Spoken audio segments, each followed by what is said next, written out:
మౌర్యుల కాలంలో ఉన్న ఆర్థిక పరిస్థితులు, వీరి కాలంలో శిస్తు వచ్చేసి పన్ను వచ్చేసి 1/4 వంతు నుంచి 1/6 వంతు. అమ్మ భూమి శిస్తునే, ఏ శిస్తుని? భూమి శిస్తునే భాగా అని పిలిచేవారు. భాగా అంటే ఎన్నో వంతు అంటే ఇది 1/6.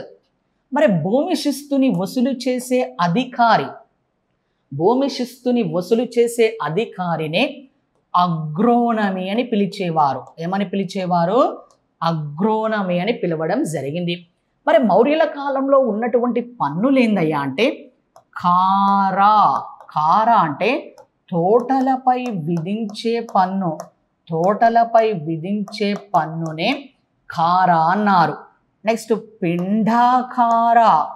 పిండాకార అంటే కొన్ని గ్రామాలను కలుపుకొని, కొన్ని గ్రామాలను కలుపుకొని విధించే పన్నునే, విధించే పన్నునే పిండాకార పన్ను అన్నారు. నెక్స్ట్ సేనభక్త.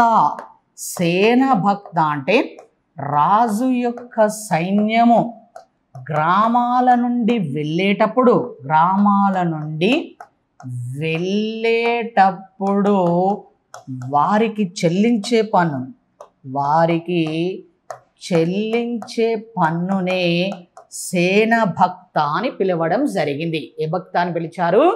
సేనభక్త అనాలి.